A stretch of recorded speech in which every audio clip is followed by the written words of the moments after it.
Good morning, everybody. It's the 8th of August and I'm in Australia. My name is Nola.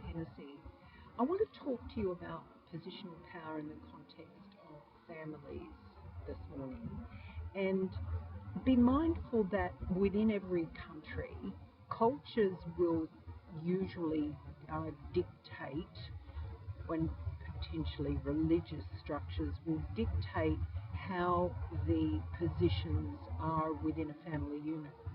For instance, in some cultures and religions, the male is seen at the head of the household and the female is seen as subordinate. Whereas in Western cultures, usually in democratic countries, the positions are considered equal under the law. But in practice, we know that the male or the female, or the female or female, if it's a same-sex marriage, male and male, that those individuals may see and perceive themselves as holding more power. So the critical thing to probably get your head around in understanding where do you fit in that adult family context is what is the culture that's the foundation for family law in your country. And if you're in a more controlled culture where there is very prescriptive legislation or religious construct that makes it illegal or immoral for you to practice equality, then you're going to have to find a way to manage any power and control imbalances as a result of you feeling disempowered. With children, obviously, parents have responsibility to control their children, and that presents issues usually when children are reaching their age of adulthood. When I was growing up, you weren't legally an adult until you were 21. But like me, I held a senior leadership position at the age of 19 and I was in senior management at 16.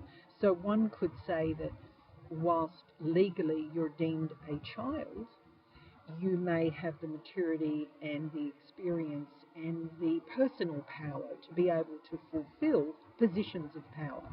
That was certainly my experience. And as I've gotten older, I've been able to reflect on those positions of power at an early age. And, it's all about not having an ego to drive the position of power.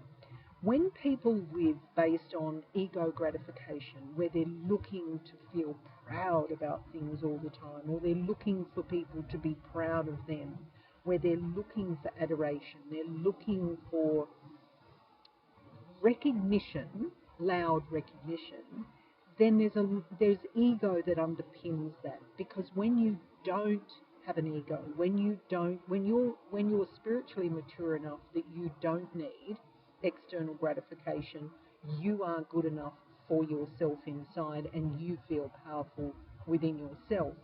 No position is actually going to give you any more power than you already have. And that's the critical point about the difference between personal and positional power. And I'll explore that a little bit in more detail later. The positional power will not give you a more quality level of power if you don't already understand your personal power and you use that in a positive, effective way. Positional power that is misused, for instance, in patriarchal families, in abusive families, where positional power is misused, as well as personal power being used in a negative way, that's when things become very destructive, and that's where positional power can make or break a family dynamic.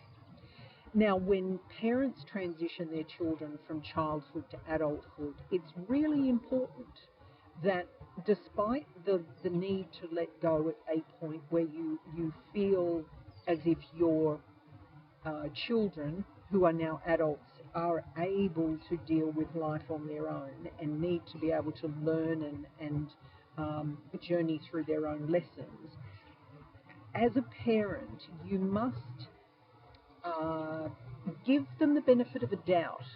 And that means about actually letting go of the control while still holding the positional power as mum or dad, whatever you are in that family context, if you're a grandparent. It's about feeling confident enough in your position within the family unit to let go of the control of the child once the child becomes an adult. While the child is still a child, legally, yes, and morally, you would have responsibility to influence and necessarily control them under circumstances to keep them safe.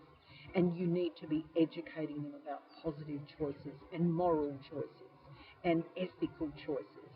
But once they become an adult, you've got to feel personally powerful enough to then positionally let go of some of that control. You don't need to be the parent anymore. Perhaps you need to transition to being the friend before you're the parent. You've done your parenting job. You've got to let go to let them fulfill their journeys and be able to understand where their positional power comes to the fore once they become adults. I'm going to leave you with those thoughts, and next week we'll talk about positional power in a community context, and I'll give some examples of how that might present negatively and positively. I hope you have a wonderful week. I'm going to enjoy a walk on the beach, on the sand, and I'll be back with you later. Bye for now.